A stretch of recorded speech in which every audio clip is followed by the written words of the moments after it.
Oke, halo teman-teman semuanya. Jumpa lagi dengan Awan Chai di sini ya, Duta Pajak Abal-Abal.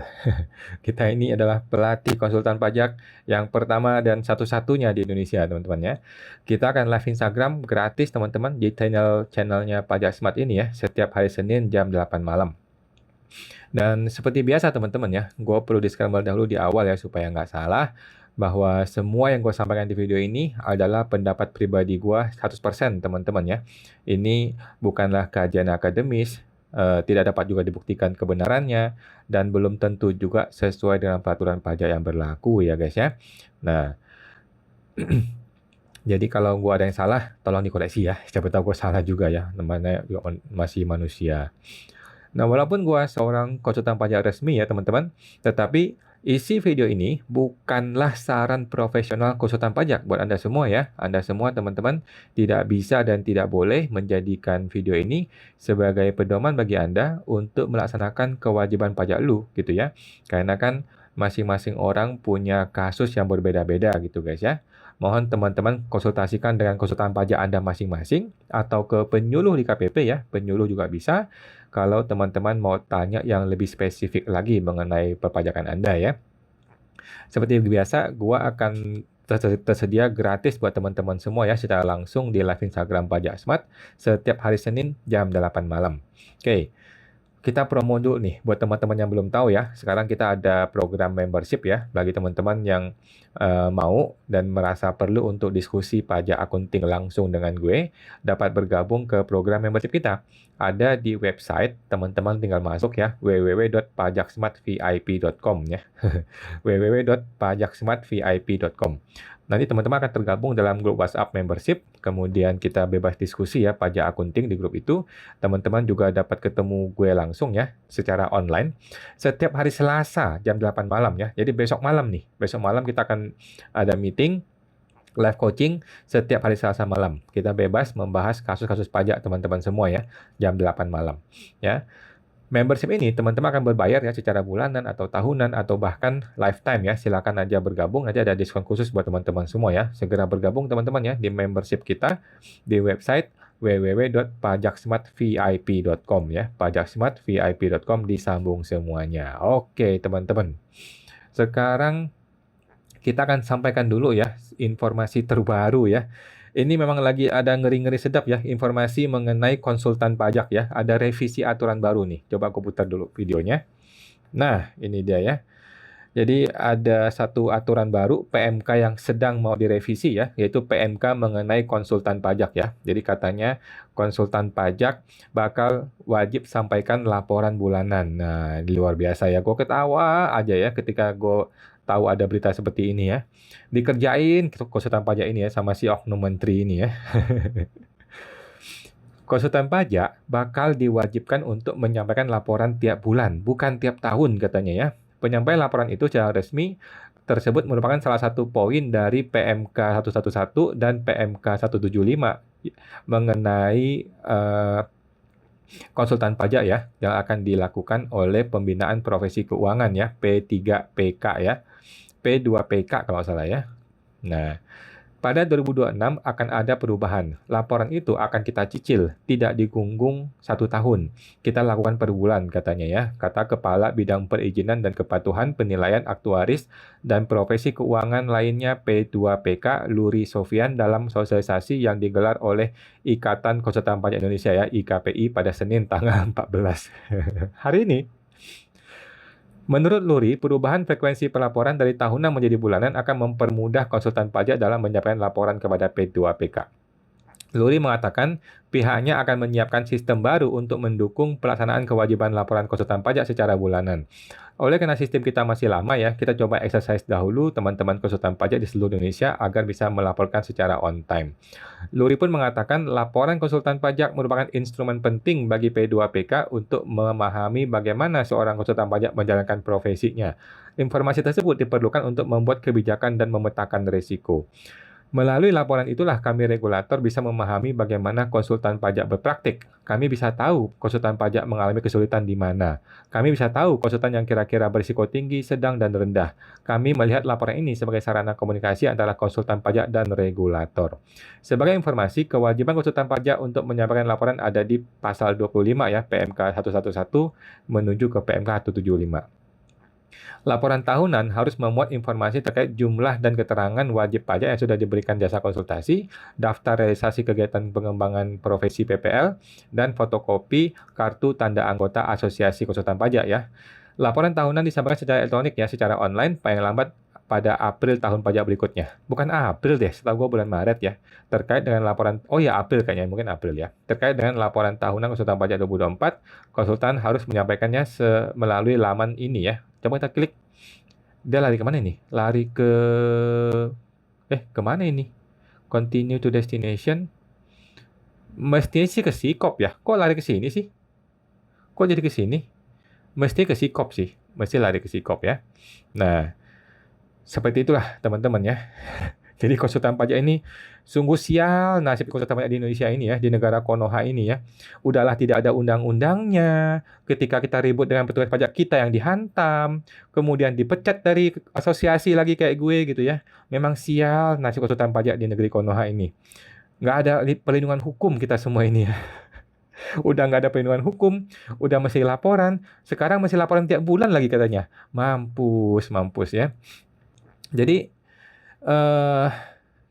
dari yang gue tangkap ini ya, seorang konsultan pajak itu harusnya bikin laporan kepada pihak yang netral, bukan kepada calon-calon musuh kita di pengadilan. Oke? Jadi, ketika kita bikin laporan kepada P2PK, P2PK kan di bawahnya Menteri Keuangan. Nah, kalau dia di bawah Menteri Keuangan, ini akan terjadi konflik of interest. Kita ini kan bermusuhan sama Menteri Keuangan ketika kita ketemu di pengadilan. Betul nggak teman-teman? Ya kan? Kita ini bermusuhan sama Menteri Keuangan ketika kita bertemu di pengadilan ataupun pemeriksaan pajak. Sehingga kalau kita di-review atau membuat laporan kepada mereka, justru review laporan kita itu dipakai oleh si oknum menteri ini untuk meminimalisir resiko untuk melawan kita. Gitu loh. Ya nggak? Ini beda dengan auditor loh ya, beda dengan auditor. Seorang auditor itu membuat laporan kepada pihak yang netral, bukan kepada lawan dia, gitu loh. Ya, atau lebih gampang seperti pengacara deh. Seorang pengacara itu membuat laporan klien gitu contohnya ya. Itu tidak kepada kejaksaan ya, tidak kepada kepolisian, tidak kepada hakim gitu ya. Dia melaporkan kepada ya mungkin asosiasinya dia gitu ya, yang independen, yang tidak konflik of interest, yang bisa netral gitu ya. Kan lucu dong kalau seorang pengacara harus bikin laporan klien kepada polisi, kepada kejaksaan. Kan lucu. Padahal kan polisi dan jaksa ini adalah musuh kita. Musuh kita ketika kita ribut di pengadilan. Gitu loh. Nah, tetapi oknum Menteri Keuangan ini nggak kira-kira, nggak peduli, dia hantam semua, dia babas semua ya. Pokoknya semua orang yang berurusan sama Menteri Keuangan harus berada di bawah kekuasaan dia. Termasuk hakim di pengadilan pajak harus ada di bawah Kementerian Keuangan. Kan gila nih si menteri ini ya. Kita bermitra sih boleh ya, bermitra untuk menjadi negara yang lebih baik itu oke gitu ya. Tetapi tidak boleh saling mereview, tidak boleh saling melapor karena ini akan terjadi konflik of interest gitu ya.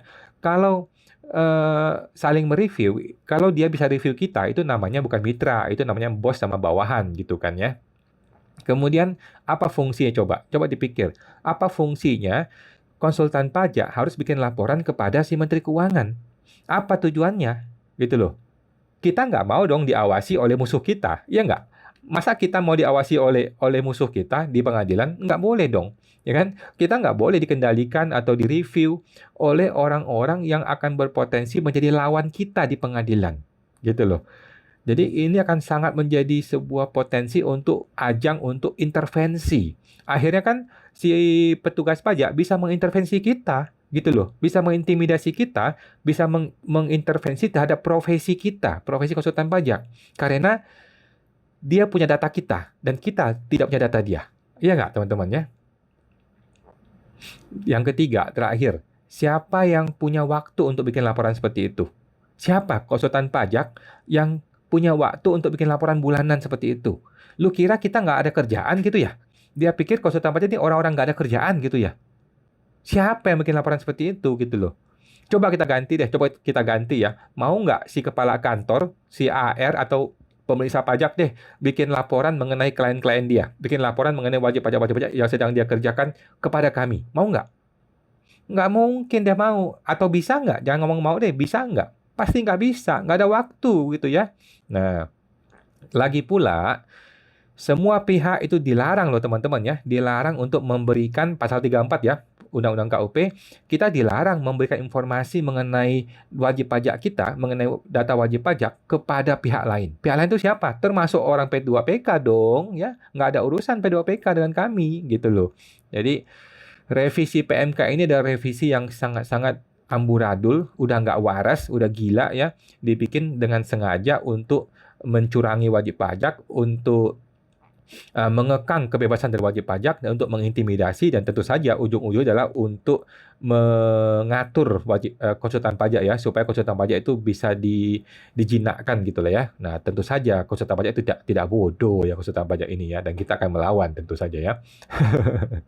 Jadi ini adalah kebijakan yang tidak waras, kebijakan yang sudah tidak bermanfaat, justru diusahakan menjadi jebakan Batman nantinya untuk mencari-cari kesalahan konsultan pajak ya. Kita sengaja dipersulit, sengaja dibikin ribet ya. Kalau nanti kita salah lapor contohnya nih ya, nanti ada konsekuensi yang berbahaya. Itulah negara Konoha ya, memang sengaja dibikin serumit itu teman-teman ya.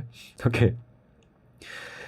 Oke, kita akan berusaha menjawab pertanyaan teman-teman ya. Kalau ada yang bertanya silakan dituliskan di kolom komentar ya. Mudah-mudahan saya bisa menjawab. Langsung kepada Bapak Taufik TR.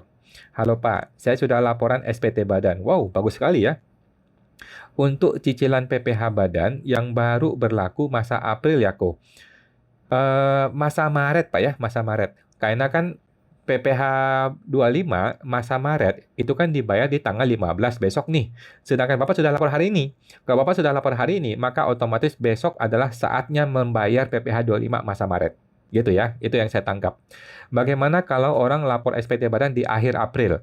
Nah, ini masih ada celah untuk dia bayar PPh 25 itu di masa April saja. Karena pembayaran masa Maret sudah terlambat, sudah lewat. Nah, kira-kira seperti itu, Pak. Ya. Jadi ada triknya nih.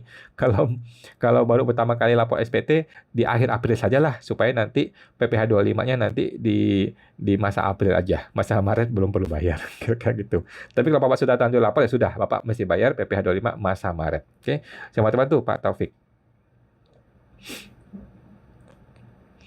Kemudian Bapak Nilroy Sanjaya. Malam kok, malam Pak Sanjaya. NPWP 5 tahun lalu non-efektif. Sekarang baru efektif. Apakah harus buat SPT 2024 dan sebelumnya? Oke, jadi gini Pak. Maksud Bapak baru aktif sekarang ya, 2025 ya. Kalau baru aktif 2025, Bapak sebenarnya tidak wajib lapor SPT 2024. Apalagi sebelumnya, nggak perlu. Ya, jadi Bapak tinggal lapor nanti ketika 2026 untuk lapor SPT 2025 gitu ya. Nah, tetapi kalau Bapak punya harta yang banyak atau punya penghasilan yang besar di 2024, maka menurut saya perlu untuk lapor SPT 2024 supaya diklirkan semuanya, penghasilan dan harta di 2024 diklirkan, dilapor dan dibayar pajaknya, kemudian Bapak bisa ikut TA nanti kalau ada TA. Gitu ya. Nah, tetapi pada prinsipnya sih kalau NE ya nggak usah lapor, boleh nanti tahun depan gitu ya. Tetapi NE itu sebenarnya untuk orang yang tidak punya harta dan nggak punya penghasilan, gitu ya. Nah, sama-sama tuh Pak Niloy Sanjaya. Bapak Taufik TR, THR yang diberikan kepada pihak rekanan tetapi nggak dipotong PPh 21. Tapi nanti dikoreksi fiskal positif. Apa bisa kok? Jawabannya tidak bisa, dan tidak bisa, teman-teman ya. Jadi ketika kita membayar THR atau komisi atau apapun kepada orang pribadi, itu harus dikenakan PPh 21. Walaupun kita mengkoreksi fiskal, ya. Jadi pembayaran kepada orang pribadi itu sudah tidak perlu dikoreksi fiskal. Kalau kita mau koreksi fiskal, ya nggak ada masalah. Boleh-boleh saja. Tetapi itu tidak menghilangkan kewajiban untuk memotong PPh 21 dan membayar PPh 21-nya. Gitu ya. Jadi kita malah rugi 2 kali. Nah, sebaiknya tidak usah melakukan koreksi fiskal, tetap dihitung PPh 21-nya. Gitu. Itulah yang harusnya dilakukan. Gitu Pak ya. Semua teman tuh Pak Taufik. Bapak Engdiardi, malam kawan. Izin mau tanya, ada penambahan modal PT 5 miliar. Apakah bisa diambil dari laba ditahan? Jawabannya bisa, tetapi dividen dahulu ya. Tarik dividen dahulu, baru dividen disetor kembali sebagai tambahan modal. Itu boleh. Dan apakah menjadi objek pajak dividen? Jawabannya tidak, karena itu kan dikembalikan sebagai modal saham. Ya, jadi dividen yang diinvestasikan kembali itu tidak kena pajak ya, minimal 3 tahun diinvestasikan ya. Nah, apakah membeli saham baru termasuk investasi dividen? Jawabannya iya, termasuk ya. Jadi penambahan modal saham di sebuah PT adalah termasuk kategori dividen yang investasi. Oke, sama teman tuh Pak Engdi. Jika tidak diambil dari laba ditahan, namun ada uang masuk di mana Pak? Terpotong. Oke. Jadi gini Pak, intinya uang masuk ke rekeningnya direksi itu cuma ada dua, gaji atau dividen. Udah gitu aja. Oke. Dari PT transfer ke direksi atau direktur atau pribadi gitu cuma ada dua kemungkinan, dividen atau gaji. Nah, kalau bisa dividennya bagus, kalau nggak bisa dividen berarti gaji. Udah gitu aja. Oke. Teman-teman tuh Pak Engdiardi. Kemudian Ibu Jena Kapakers. Kawan mau tanya, kalau PT Badan Perorangan masih pelaporannya PPh UMKM, dapat PPh 23 atas hadiah atau penghargaan. Itu di SPD tahunan nggak bisa dikreditkan ya? Jawabannya bisa ya. Jadi itu bisa dikreditkan, tetapi penghasilan tersebut juga dilaporkan sebagai penghasilan yang bukan objek final. Ya, jadi PT ini punya dua jenis penghasilan. Satu penghasilan yang final, satu penghasilan yang non final. Penghasilan yang non final ini harus dihitung PPh badannya ya. PPh badan dihitung, kemudian boleh dikreditkan dengan PPh 23 tersebut. Kira-kira seperti itu, Bu. Ya. Selamat teman tuh, Bu Jena Kapakers. Ibu Ina MM47. Malam kawan. Pembebanan PPh 25 agar SPT tidak LB, apakah harus senilai angsuran bulanannya atau tidak? Atau bisa tidak? Atau bisa disesuaikan saja nilainya agar jadi nihil atau KB? Menurut saya bisa. Menurut saya bisa ya. Jadi PPh 25-nya anggaplah ada 20 juta gitu. Dia hanya mau bebankan 19,5 juta gitu ya boleh-boleh aja. Dia hanya mau membebankan 3,5 juta ya boleh-boleh juga. Jadi menurut saya tidak harus diambil plek-plek 1 bulan atau 2 bulan gitu enggak. Tetapi senilai yang kita butuhkan saja. Menurut saya boleh begitu. Oke. Sama teman tuh Ibu Ina MM47. Bapak A. Anggrap. Malam kok. Apakah memang transaksi ke pribadi itu tidak dikenakan pajak? Karena orang pajak hanya melihat outstanding per 31 Desember atau saldo bank. Ini mengenai apa nih Pak? Mengenai apa nih? Mohon maaf nih. Transaksi pribadi itu apa? Apakah jual barang? Apakah sewa? Apakah hutang piutang atau apa? Ya. Tetapi intinya PPh itu dikenakan atas penghasilan. Ya, PPh dikenakan atas penghasilan.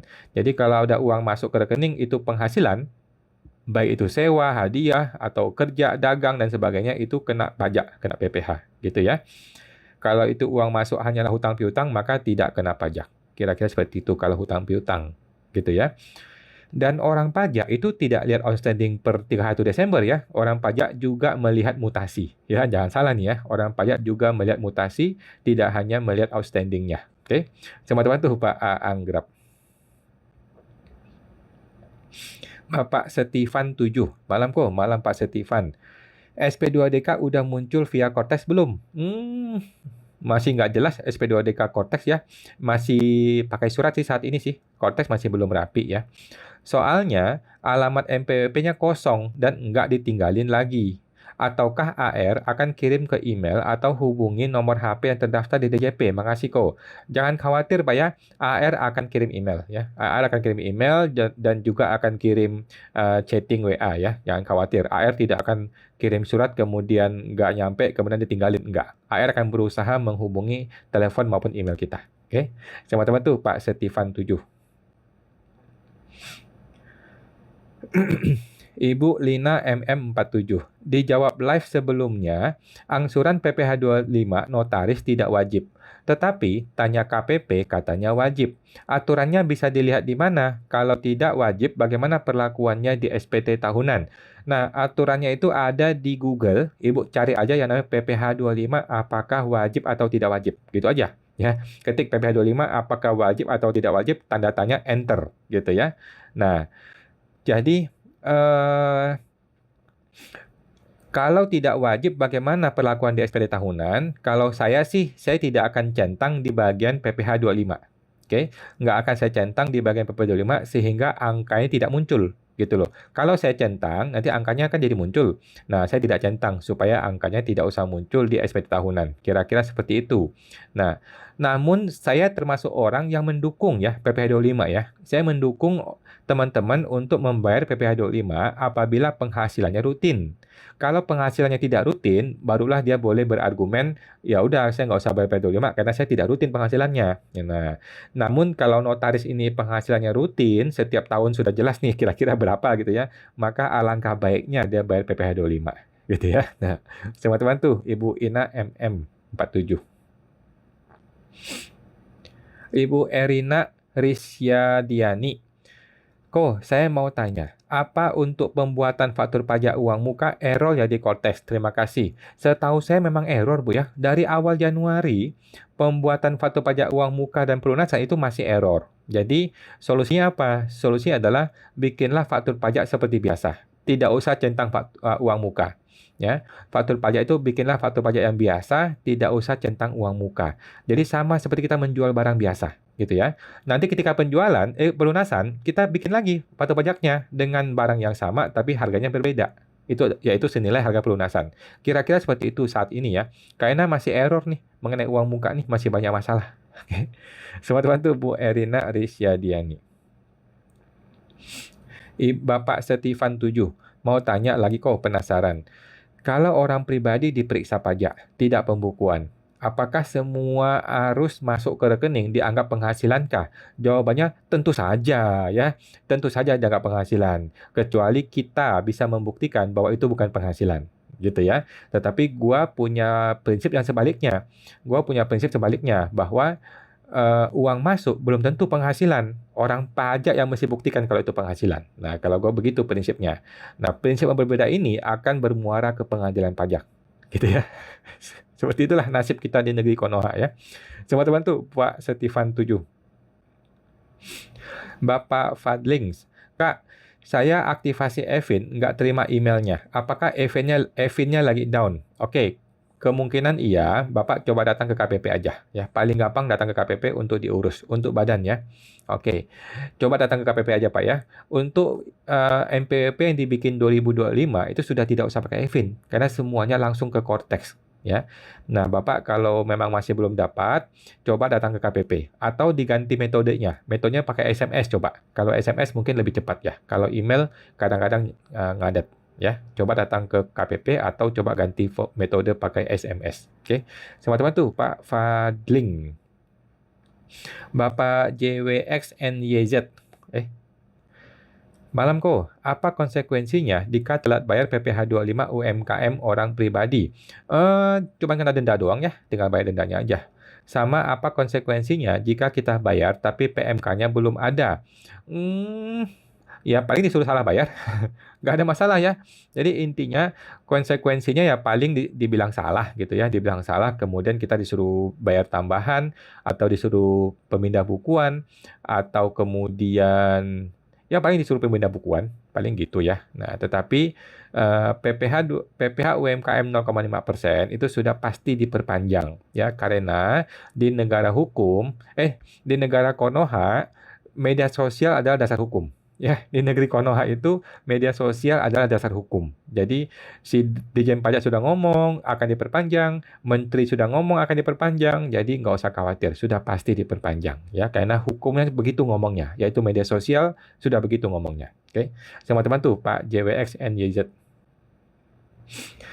Bapak Henry Wijaya Kusuma, dulu kasus karyawan nakal memberikan QRIS pribadi karyawan pada saat mendagih customer toko sampai ratusan juta dan pemilik toko tidak tahu. Anehnya, kok AR juga tidak tahu ya kalau karyawan numpuk uang? Oke, jawabannya karena data dia belum ada gitu ya. Karena AR kan tidak punya data tersebut gitu. Kan AR juga tidak semua data dia dapat gitu ya. Nah, kalau Bapak punya datanya, Bapak kasih tahu dia gitu kan. Ya. Jadi AR juga datanya bukan berarti lengkap-lengkap amat. Kadang dia dapat, kadang dia belum dapat gitu ya. Tetapi hal-hal seperti ini itu sewaktu-waktu akan sampai di komputernya petugas pajak. Oke. Sama teman tuh Pak Henry Wijaya Kusuma. Bapak Sandi Muhammad, malam Pak Sandi. Biaya entertain maksimal berapa ya? Nggak ada maksimal, Pak. Biar nggak kena PPh tanpa ngisi formulir normatif. Oke, nggak bisa begitu.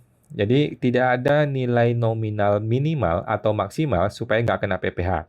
Biaya entertain itu harus kena PPh biar gampang ya. Jadi kenakan saja PP 21, potong PP 21 atau di gross up PP 21, ya udah bayar selesai. Udah gitu aja, nggak usah pusing. Nggak usah pusing ya. Nah, gimana kalau si orang yang dikasih entertain itu tidak bersedia kasih KTP-nya? Ya udah gampang, kasih ke pegawai internal gitu ya. Dianggap sebagai beban gaji atau tunjangan untuk pegawai internal. Sesimpel itu ya, nggak usah pusing. Semua teman tuh Pak Sandi Muhammad. Bapak Zindri 074, izin tanya, apakah kalau dari pengalaman Mas Awan, apakah wajar jika jualan sembako yang marginnya tipis, anggap dari segi omset per tahunnya 50M, tetapi labanya tipis, mohon sarannya. Jawabannya wajar ya, jawabannya wajar, nggak ada masalah, tetapi tentu saja orang pajak akan menggunakan celah kebodohan wajib pajak ya yang tidak pembukuan untuk dihantam pakai KLU yang tinggi. Itu sudah biasa terjadilah di negeri Konoha ya. Jadi solusi gimana? Solusi adalah dia harus pembukuan. Jadi sembako, kemudian omsetnya gede, kemudian dia beralasan, gua orang kampung, gua nggak mau bikin pembukuan. Itu nggak bisa. Nanti ketika diperiksa, lu digencet, diperas, dirampok sama orang pajak. Gitu. Jadi solusinya adalah pembukuan. Gimana pembukuan? Cari orang yang bisa pembukuan. Ya, cari pegawai atau cari konsultan pajak yang bisa bikin pembukuan.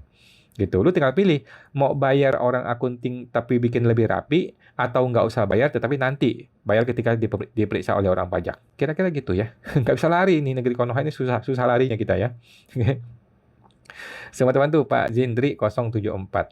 Bapak Rahadian, rumus gaji THR Cortex apakah sama dengan dulu kok?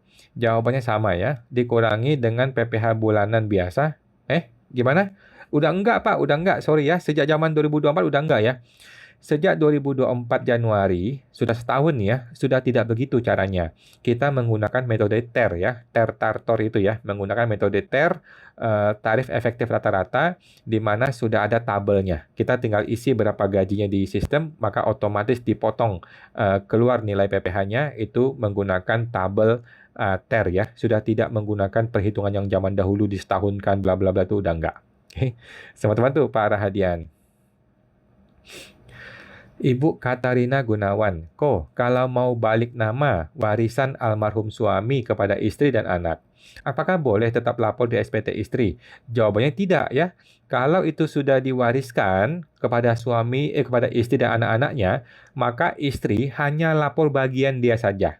Si anak juga lapor hanya bagian dia saja. Gitu aja. Walaupun nanti namanya adalah nama si ibu atau si mama, nggak pengaruh. Tetap si anak harus lapor senilai bagian warisan dia. Begitu juga istri, hanya lapor bagian warisan dia saja. Oke? Sama teman tuh, Ibu Katarina Gunawan. Bapak Henry Wijaya Kusuma. Seharusnya yang dikejar pajak itu uang investasi deposito yang disimpan di luar negeri ya. Itu juga iya dicari juga ya. Mestinya kalau ada uang yang diinvestasikan di Indonesia, jangan dikejar asal usulnya untuk memperkuat rupiah. Nggak ada urusannya. Orang pajak nggak punya pemikiran seperti ini. Orang pajak itu cuma punya satu tujuan, meningkatkan pendapatan negara. Ya, nggak ada urusan mau inflasi, nggak inflasi, mau rupiah menguat, rupiah melemah, ya harga saham gimana, nggak peduli. Orang pajak itu hanya punya satu tujuan, yaitu meningkatkan penerimaan pajak. Gitu ya. Sama teman tuh, Pak Henry Wijaya Kusuma. Bapak Rahadian, bolehkah wakil direktur CV, anak dari pemilik, mendapatkan gaji bulanan? Menurut saya boleh-boleh aja. Menurut saya boleh ya, karena anak itu sudah berbeda entitas ya. Kalau istri mungkin masih agak-agak gray area, tetapi kalau anak ya bolehlah, dia sudah mandiri, punya NPWP sendiri, dia bekerja profesional, digaji ya wajar-wajar saja ya. Oke, teman-teman tuh Pak Rahadian. Bapak Hari 22, malam kawan, sudah isi SPT di PC dan sudah submit. Jika kita mau lihat di HP, apakah bisa dan di menu apa pelaporan Teams? Saya rasa susah Pak ya, susah. Bapak menggunakan formulir apa? Kalau Bapak pakai formulir 1771, maka formulir itu hanya bisa dibuka pakai komputer, pakai laptop. Kayaknya nggak bisa deh formulir e-form itu dibuka di HP ya. Saya sih belum pernah coba, tapi kemungkinan nggak bisa. Oke. Nah, teman-teman tuh Pak Hari 22. Bapak Sandi Muhammad Ko, kalau misalkan di neraca ternyata ada perbedaan antara saldo di bank dan di neraca. Ngakalinya gimana ya kok? Terlanjur kena SP2DK. Oke, Bapak nggak usah khawatir. SP2DK itu boleh pembetulan. Ya, SP2DK itu tidak berarti kita nggak boleh pembetulan ya. Justru terbalik. Justru SP2DK itu kita boleh pembetulan. Jadi apa yang mesti Bapak lakukan? Yang mesti Bapak lakukan adalah Bapak mereview kembali semua jurnal-jurnal akuntingnya. Dirapikan Pak. Dirapikan jurnal akuntingnya. Kemudian pajak juga pembetulan ya. Pajak melakukan pembetulan SPT tahunan. Kira-kira gitu. Oke. Semua teman tuh Pak Sandi Muhammad. Ibu Yeni Hendrawati Yu. Malam ko, malam Bu Yeni. Apa kesalahan saat mengupload PPN? Ada kesalahan saat mengupload PPN masukan. Faktur pajak Februari seharusnya masuknya di bulan Maret, tetapi saat upload tidak ubah masa pengkreditan, sehingga masuk di Februari. Apakah harus pembetulan SPT Februari? Jawabannya iya. Kalau Ibu mau kreditkan di masa Februari, sedangkan Februari sudah terlanjur lapor, maka Ibu perlu pembetulan SPT masa Februari, masukkan angka PM tersebut, nanti ada LB dikompensasi ke masa Maret. Kira-kira seperti itu konsepnya. Oke, sama teman tuh Bu Yeni. Bapak JWX and YZ, kenapa kok Awan bisa pinter pajak? Jawab pertanyaan dengan lancar. Nggak pintar Bu ya, saya nggak pintar ya. Kalau Ibu ketemu orang-orang yang hebat-hebat itu berbeda sekali ya. Mereka jauh lebih pintar dari saya. Saya cuman kebetulan aja kita ketemu di sini ya. Oke, teman-teman tuh Pak JWX. Ibu Desi MS. Untuk WPOP UMKM, semisal bulan April omsetnya 4,8 M. Menurut aturan atau undang-undang, harusnya kapan dia menjadi PKP? Nah, menurut PMK 164 kalau nggak salah ya, dia boleh mengajukan PKP sekarang atau maksimal sampai bulan Desember. Ya, dia boleh mengajukan PKP maksimal sampai Desember dan aktivasi PPN-nya itu di 1 Januari maksimal ya. Dia boleh aja nih minggu depan langsung ajuin PKP, aktifnya bulan depan itu boleh. Atau dia mau nunggu, itu boleh. Dikasih waktu sampai maksimal bulan Desember, maksimal bulan Desember untuk ajuin PKP dan aktivasi PPN-nya itu di 1 Januari maksimal. Dia sudah harus jadi PKP. Gitu. Semua teman tuh Bu Desi MS. Bapak selalu diberkati 987. Malam. Mulai tahun ini, saya mulai lapor pajaknya mandiri. Apakah wajib saya buat suket PP55 UMKM 0,5%? Jawabnya, cetak saja Pak, bikin aja ya. Bikin aja supaya nggak ada masalah. Atau nggak perlu, karena dari tahun kemarin sudah bayar pakai 0,5%. Oke, jadi gini, suket PP55 itu bukanlah pertanda. Kita ini boleh atau nggak boleh pakai PPh final 0,5%. Tetapi itu boleh dibikin supaya ya kita lebih tenang aja hatinya gitu ya. Supaya hati lebih tenang, cetak aja suketnya gitu. Kalau nanti setelah dicetak ternyata nggak berhasil dicetak, ya nggak masalah, nggak apa-apa gitu sih. Oke, teman-teman tuh Pak selalu diberkati. Ibu Melan Merina, untuk UMKM tahun ini bisa pakai 0,5% dan 500 juta free? Jawabannya bisa ya, sampai Desember 2025 pasti bisa. Perlu mengajukan surat pemberitahuan seperti dulu di KSWP gitu? Jawabannya tidak perlu ya, tidak perlu. Langsung saja gunakan PPh final 0,5% dan 500 juta itu free ya. Ini hanya untuk orang pribadi ya, hanya orang pribadi. Kalau badan kita nggak tahu. Oke, teman-teman tuh Bu Melan Merina. Bapak Henry Wijaya Kusuma. Dari tahun 1945 sampai sekarang, kok KPP tidak pernah ada pelatihan pembukuan untuk UMKM ya? Apakah Kemenkeu ada software akunting gratis? Jawabannya ada ya. Ada software akunting gratis dari Bank Indonesia, namanya Siapik ya. Coba cek di Google, namanya Siapik, Siapik ya. Coba dicek ya. Itu ada kok ya. Cuman orang nggak berani pakai. Takutnya, takutnya nanti error, pusing kita ya. Gitu.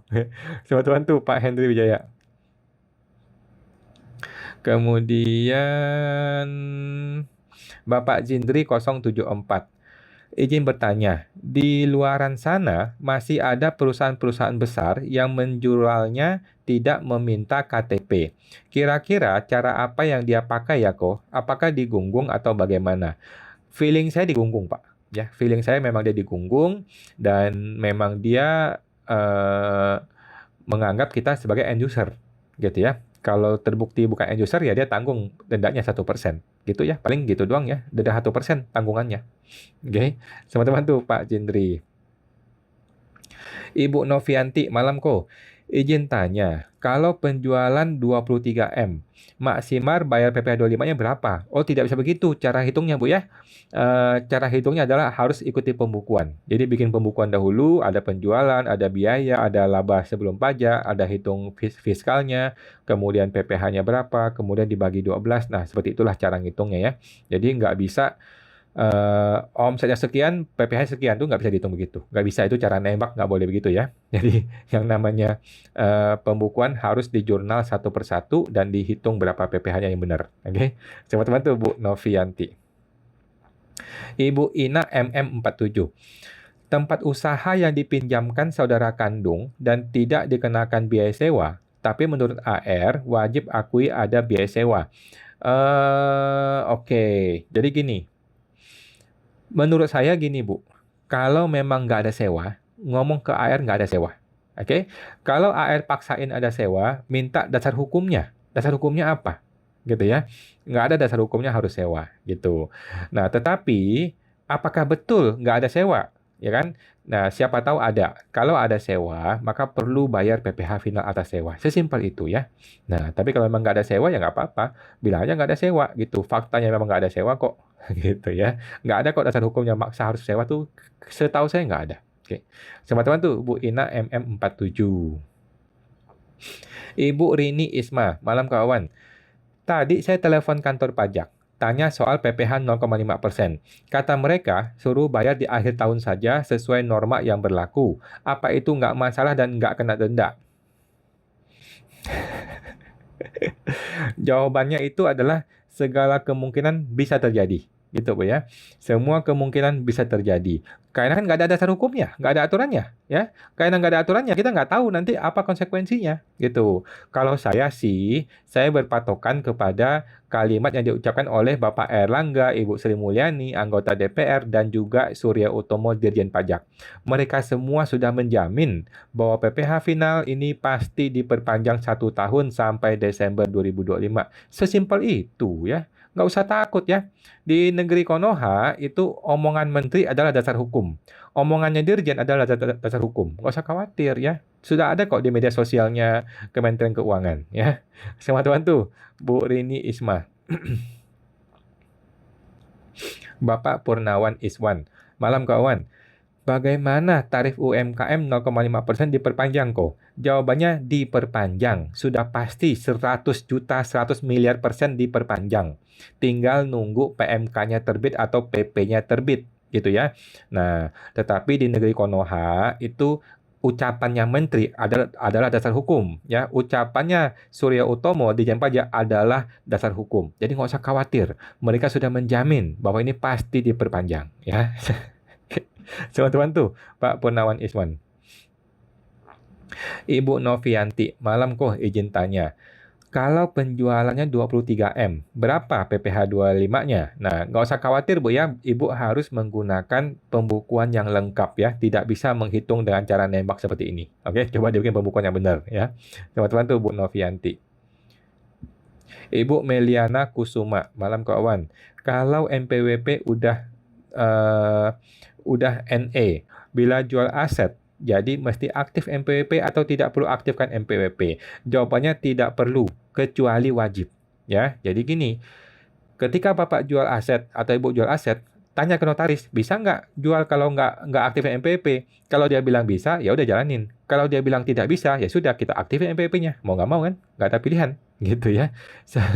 Setahu saya sih kalau jualnya tanah bangunan itu mesti diaktifkan. Setahu saya ya, tetapi coba cek dulu ke notaris. Siapa tahu notarisnya bilang nggak usah, langsung hajar aja, ya sudah, hajar aja. Oke. Selamat waktu Bu Melia Nakusuma. Bapak Ion Virgo 90, malam kok mau tanya, kalau PPh badannya LB 400 juta, lebih baik direstitusi atau diatur biar kurang bayar? Kalau secara pembukuan, karena ada penurunan omset dan labanya, bla bla bla. Oke, kalau menurut saya sih gini Pak, kita mesti bertanya ke diri sendiri. Apakah kita yakin dengan pembukuan kita? Kalau kita yakin dengan pembukuan kita, maka 400 juta itu worth it ya. Itu lumayan, boleh dimintakan restitusi. Nanti kemungkinan ada pemeriksaan dan kita harus siap dengan pemeriksaan itu. Gitu. Tetapi kalau kita ragu-ragu dan akuntingnya nggak beres, atau laporan pajak mungkin nggak benar, ada banyak biaya-biaya siluman, udahlah nggak usah lah, buang ke laut aja lah ya, dipaksain KB saja lah gitu ya. Jadi kita mesti lihat ke diri sendiri. Oke, selamat bantu Pak Ion Virgo. Ibu Mary Su, malam kawan. Perhitungan PPh 25 itu dari Januari sampai Desember tahun pajaknya atau dari April sampai dengan Maret? Jawabannya adalah Januari sampai Desember, gitu Bu ya. Yang namanya tahun pajak itu adalah Januari ke Desember, bukan April ke Maret ya, bukan. April itu adalah masa pelaporannya, tetapi yang dilapor adalah kondisi Januari sampai Desember. Oke, selamat bantu Bu Mary Su. Bapak Stefan, kok izin tanya. Misalnya biaya entertain itu untuk WP PT perorangan UKMKM final. Nggak perlu kita isi SPT 1770 bagian koreksi fiskal karena omset sudah bayar PPh finalnya. Jawabannya betul ya. Itu tidak perlu koreksi fiskal karena memang dipotong PPh 0,5% final ya UMKM ya. Jadi sudah betul itu. Nggak usah dikoreksi fiskal. Nggak perlu. Teman-teman tuh Pak Stefan 7. Ibu ya. Ibu Rini Isma, kawan, kata orang kantor pajak, untuk pembayaran pajak UMKM sudah tidak 0,5%, sistem pembayarannya di total akhir tahun ya. Jawabannya tidak, Bu ya. Itu orang pajak goblok ya, suruh dia sekolah lagi sama Dirjen Pajak gitu ya. Suruh dia datang ke Kementerian Keuangan biar diajarin yang benar ya. Yang benar adalah PPh final UMKM 2025 itu sama seperti 2024. Bayarlah seperti biasa, setelah melewati 500 juta, bayarlah 0,5% setiap bulan. Ya, itu untuk orang pribadi. Kalau untuk badan nggak begitu, nggak berlaku. Oke? Teman-teman tuh, Bu Rini Isma. Ibu Helen Kutslov 09, malam kok. Izin tanya, sebelumnya dia karyawan. Tahun sebelumnya karyawan ya, sekarang dia UMKM. Apakah boleh langsung dia menggunakan 0,5% tahun 2025?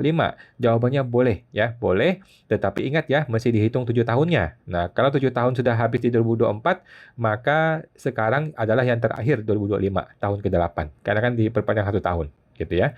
Dan itu dilihat dari tanggal dia bikin kartu NPWP ya, bukan dari tanggal dia mulai bayar PPh final. Oke. Teman-teman tuh, Bu Helen Kutloff. Bapak Ati-Ati 09, kawan, kalau anak punya saham di perusahaan bapaknya di bawah 100 juta, status NPWP anaknya itu NE, masih kuliah. Penghasilannya kurang dari 60 juta per tahun. Sebaiknya diaktifkan kembali NPWP-nya enggak? Makasih kok. Menurut saya diaktifkan saja Pak ya. Diaktifkan saja. Kenapa? Karena si anak ini perlu belajar untuk mengatur diri dia sendiri. Perlu belajar untuk bertanggung jawab atas perpajakan diri dia sendiri. Dia sudah punya penghasilan. Dia sudah punya saham di perusahaan orang lain. Jadi sudah seharusnya dia bertanggung jawab dan belajar cara-cara ngisi SPT dan kemudian lapor SPT. Kira-kira seperti itu Pak ya. Karena dia sudah punya saham ini, sudah main investasi dia ini gitu loh. Walaupun penghasilannya masih kecil, tapi justru dari kecil lah dia mulai belajar untuk mengisi SPT yang benar. Gitu ya. Teman-teman tuh Pak Ati-Ati 09. Ibu Ina MM47. WP wanita belum menikah, usaha UMKM di bawah 4,8 M. Tetapi saat aktifkan Cortex, statusnya adalah menikah. Dan omsetnya di atas 4,8 M. Kenapa bisa? Bagaimana begitu? Dan bagaimana cara koreksinya kok? Apakah akan bermasalah nantinya? Jawabannya tidak masalah ya, tidak masalah dan tidak perlu ngapa-ngapain. Biarin aja, cuekin aja, ya cuekin aja. Nanti sistem itu akan berubah, akan berupdate dengan sendirinya. Kalaupun nggak berubah ya nggak apa-apa juga. Emang ngapain? Emang kenapa? Masalahnya apa? Ya, nggak usah pusing, nggak usah khawatir. Ya, teman-teman tuh Bu Ina MM. Ibu Jessica Chandra, surat perpanjangan PP 0,5% belum ada dengan surat terbit kok. Memang belum ada ya. Saran Koko belum ada kejelasan. Baik gimana pandangan Koko? Apakah deposit aja? Jawabannya adalah sudah ada kejelasan ya, yaitu sudah ada petunjuk dari Ibu Menteri, Bapak Menteri, anggota DPR dan juga Dirjen Pajak Surya Utomo. Semua sudah mengatakan bahwa yes diperpanjang sampai Desember 2025. Jadi nggak usah khawatir ya. Ingat, di negeri Konoha, ucapan seorang dirjen adalah dasar hukum. Ucapan seorang menteri adalah dasar hukum ya. Media sosial Kementerian Keuangan, Instagramnya Menkeu adalah dasar hukum. Jadi nggak usah khawatir ya. Sudah jelas kok diperpanjang sampai Desember. Oke. Selamat bantu Bu Jessica Chandra. Bapak JWX NYZZ, supaya bisa pinter seperti Ko Awan, lebih kuliah ambil jurusan apa? Ambil hukum aja Bu ya, ambil hukum aja. Oke, karena hukum lebih bernilai sekarang ya. S1 hukum ya lumayan lah, bisa jadi lawyer pengacara. Oke, ambillah S1 hukum kalau baru mau mulai belajar. Oke, selamat bantu Bu JWX NYZ. Bapak Tumorang Parude, malam Ko. Kalau lagi diperiksa, kasusnya PT kontraktor dipakai bendera semua asal omsetnya. Nggak ada pembukuan. Gimana pemeriksa ngitung SKP-nya? Thanks, Ko. Caranya adalah langsung ditembak semua ya. Jadi pemeriksa pajak mah nggak peduli, dia tembaknya semuanya. Nggak peduli dia. Tembak semuanya. Semuanya akan jadi penghasilan dan dihitung PPh PPN-nya. Seperti itu.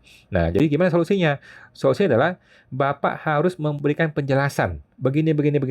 Oke? Kemudian, Bapak mesti bikin pembukuan. Ya, ingat, pembukuan itu wajib ya. Pembukuan adalah wajib. Bapak boleh kok bikin pembukuan sekarang ya. Sambil dibikin, Macar Batu 6 bulan kan, atau 5 bulan ya. Bikin pembukuan yang benar, kemudian di situ akan terlihat berapa potensi PPh PPN-nya. Gitu ya. Selamat bantu Pak Tumorang Parude.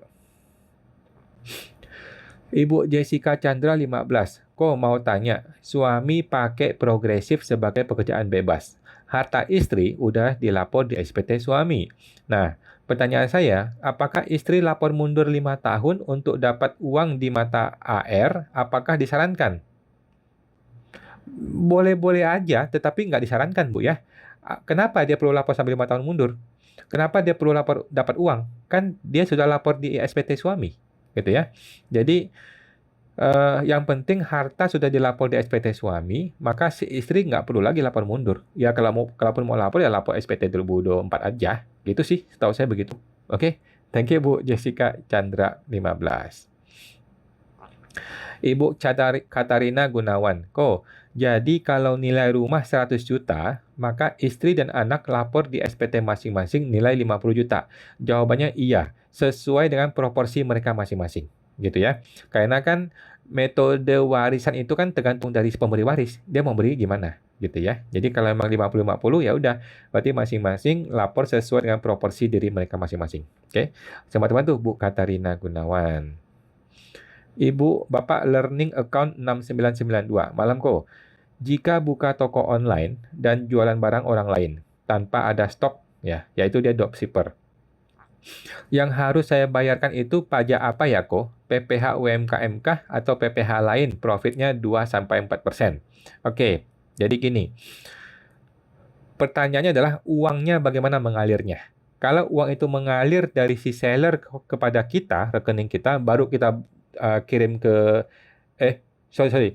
Kalau uang itu mengalir dari si pembeli kepada kita, baru kita bayar kepada si distributor, maka itu namanya dagang biasa. Ya, walaupun dropshipper atau apapun istilahnya, itu jual biasa, jual beli biasa. Ya, karena kita lihat arus uangnya. Nah, tetapi kalau uang dan barang langsung dikirim dari si penjual kepada si pembeli atau pembeli ke penjual, kita hanya terima komisinya saja, maka kita hanya melapor sebagai komisi. gitu kan? Komisi yaitu kita menggunakan metode norma kalau gitu ya, pakai komisi. Nah, gitu. Jadi lihatlah arus uangnya. Kalau barang sih sudah pasti dikirim dari si seller kepada si buyer kan gitu. Kalau barang. Tetapi uangnya bagaimana? Kalau uangnya numpang lewat kita, maka itu dianggap jual beli barang dagang. Nah, itu bisa pakai PPh final 0,5%. Tetapi kalau uang nggak lewat kita, kita hanya terima komisi saja, maka itu pakai metode norma. Oke? Coba bantu Bu, Pak Learning Account 6992. Bapak Ihsan Nasihin, mohon maaf kok. Ya, gimana Pak Ihsan? Izin tanya kok, untuk influencer itu perpajakannya bagaimana? Caranya adalah menggunakan norma, ya, menggunakan norma NPPN. Nah, gimana menggunakan norma? Coba cek di Google, ada banyak cara perhitungannya ya. Influencer itu adalah pekerjaan bebas menggunakan norma. Oke, selamat bantu Pak Iksan. Ibu Lisa Mona, malam kok mau tanya, PMK 15 bisa di-download di aturannya di mana ya kok? Di Google Bu ya, di Google ada banyak sekali ya. PMK 15 tahun 2025 di-enter, keluar semua, tinggal di-download aja PDF-nya. Oke.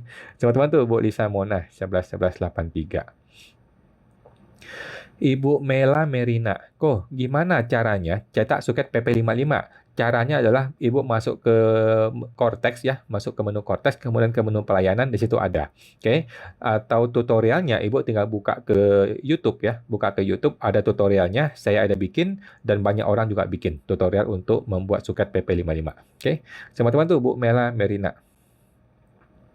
Ibu Katarina Gunawan, apakah yang dilapor di SPT nilai perolehan waktu belum balik nama waris? Jawabannya iya. Ya, ketika si almarhum lapornya berapa rupiah, ya angka itulah yang kita laporkan sebagai warisan. Oke. Sebab sebelum balik nama waris sudah saya lapor di SPT harga perolehan. Sudah betul Bu, sudah betul. Jadi Ibu tinggal ubah aja harganya sesuai dengan porsi kepemilikan Ibu, kemudian si anak laporkan bagian porsinya dia dan dihitung dari harga perolehan yang sudah dilapor di SPT almarhum. Kira-kira gitu. Oke. Teman-teman tuh Bu Katarina Gunawan. Bapak Edo Yan Pratama, kok apakah SAK EP sudah terefektif berlaku 2025? Apakah ada perbedaan dengan SAK etap? Saya nggak ngerti Pak, mohon maaf nih, saya kurang paham kalau akunting yang terlalu teknis ya. SAK saya kurang paham. Karena saya ini akunting abal-abal ya, kurang gitu paham. Saya hanya paham jurnal debit, jurnal kredit itu doang ya, cuma paham jurnal doang. Tapi kalau sudah satuan akuntansi begitu, standar akuntansi saya nggak gitu paham. Mohon maaf ya. Thank you Pak Edo. Kemudian Bapak Zindri 074. Gunggung denda 1% dari apa ya Mas Awan? Contoh perhitungannya gimana? Nah, contohnya si pabrik ini jualan barang senilai 10 juta. Oke, 10 juta, kemudian dia gunggung, ya kan? Dia bikin faktur pajak, dia gunggung. Nah, kan berarti kan 10 juta ditambah PPN 11%. Berarti kan 10 juta 11 juta 100 ribu, kan gitu. Nah, kemudian suatu hari diperiksa pajak nih, dan menurut orang pajak ini tidak boleh digunggung. Nah, maka dia kena denda 1% dari DPP, yaitu dari 10 jutanya.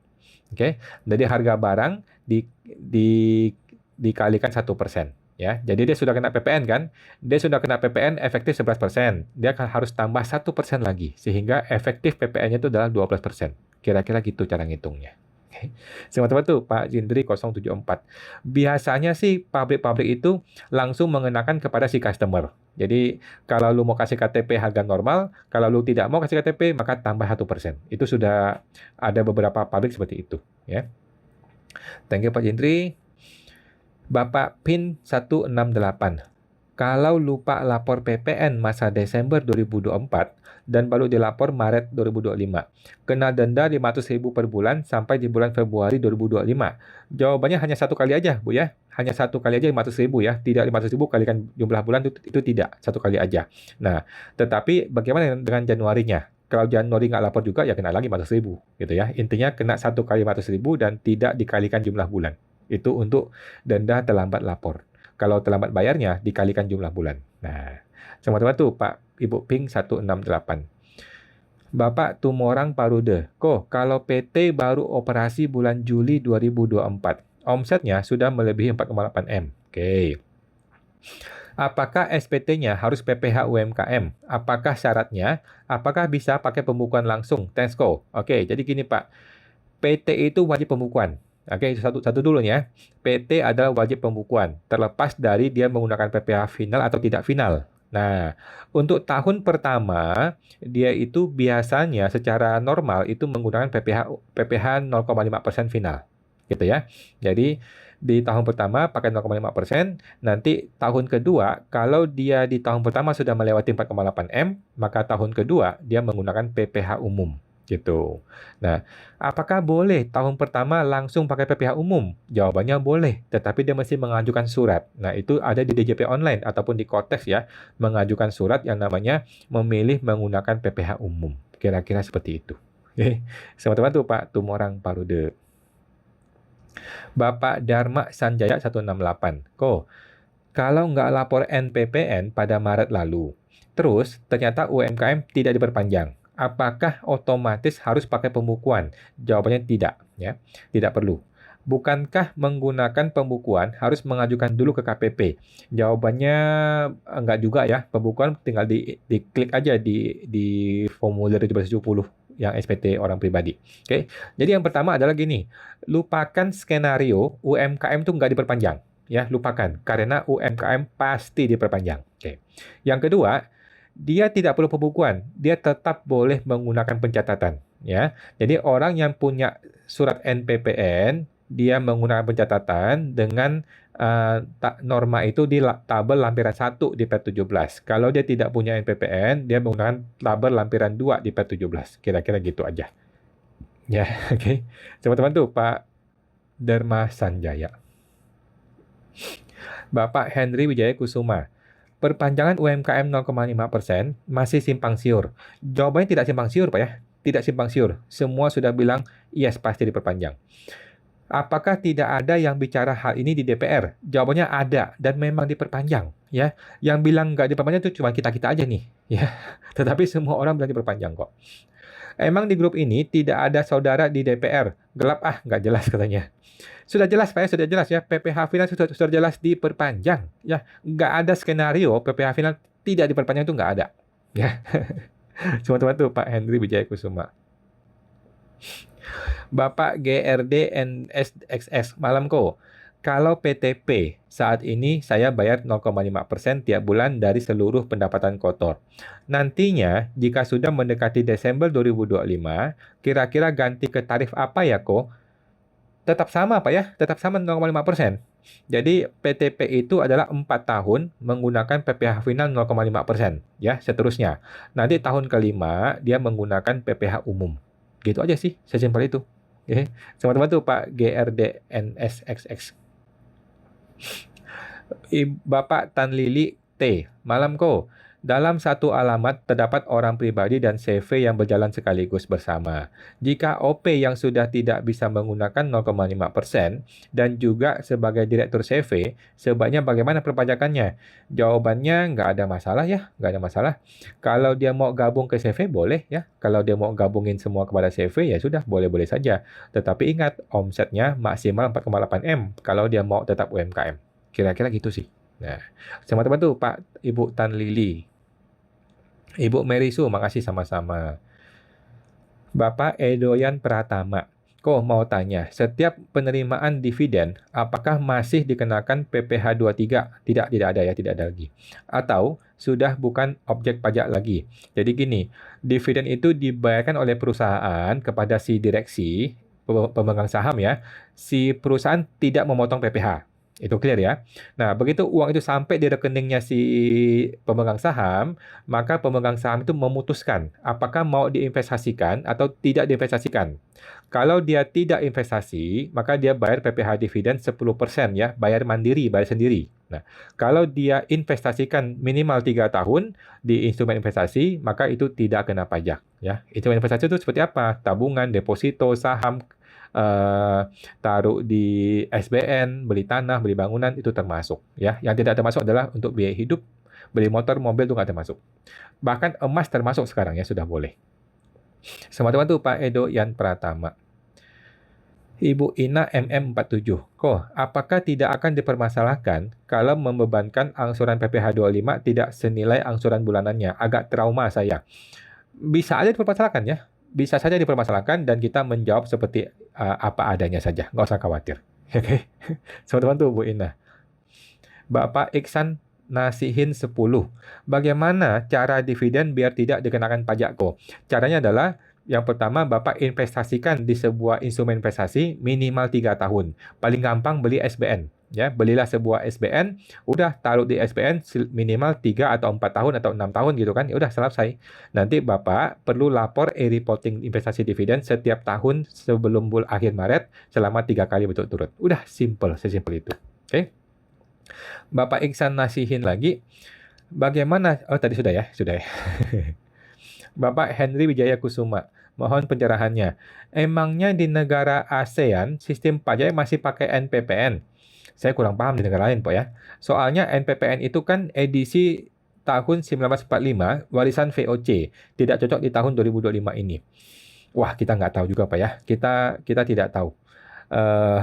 Intinya di negeri Konoha itu, kalau bisa dibikin seribet mungkin, mereka akan paksakan seribet mungkin. Gitu ya. Sesusah mungkin, seribet mungkin, sampai kita mencet juga nggak peduli dia.